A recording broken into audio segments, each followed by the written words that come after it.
কি হলো? না কিছু না।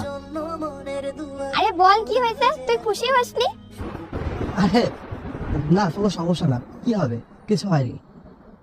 আচ্ছা, তুই না বলেছিলিস তুই একটা মেয়েকে ভালোবাসিস, তো প্রপোজ করবি কবে? হ্যাঁ, সেই মেয়েটাকে আমাকে তো বললিও না। আমি তো আমার সারপ্রাইজটা দিয়ে দিলাম, এবার তোরটা দিবি কবে তাই বল। ভাবিকে কবে দেখবো? একটু বন্ধ করবি? আমি কেন? তোকে চোখ বন্ধ করতে বলছিস, দেখ কর। আচ্ছা। আচ্ছা দে। আরে কেন? আরে দে তো বাবা।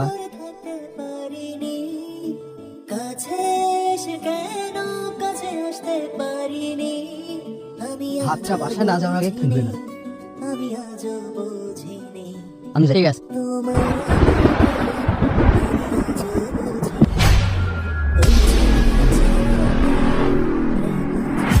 কিরে, তুই না তোর কোন গার্লফ্রেন্ডকে প্রপোজ করতে চাইছিলি, তো কবে করবি? বলবো না।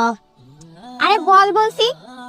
জানিস, ওকে না আমি খুব ভালোবাসি, কিন্তু আমি ওকে ফুল দিয়ে প্রপোজ করতে চাই না।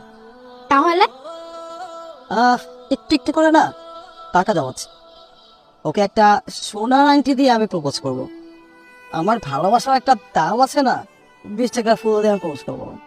আর এমন তো না যে ওকে আমি বিয়ে করবো না, জাস্ট টাইম পাস এমন। তাই আমার কষ্টে জমানো টাকা দিয়ে একটা সোনার আংটি কিনে ওই আংটি দিয়ে ওকে প্রপোজ করি। ও বাবা, তাই নাকি? তোর গার্লফ্রেন্ড তো দেখছি ভালোই লাকি।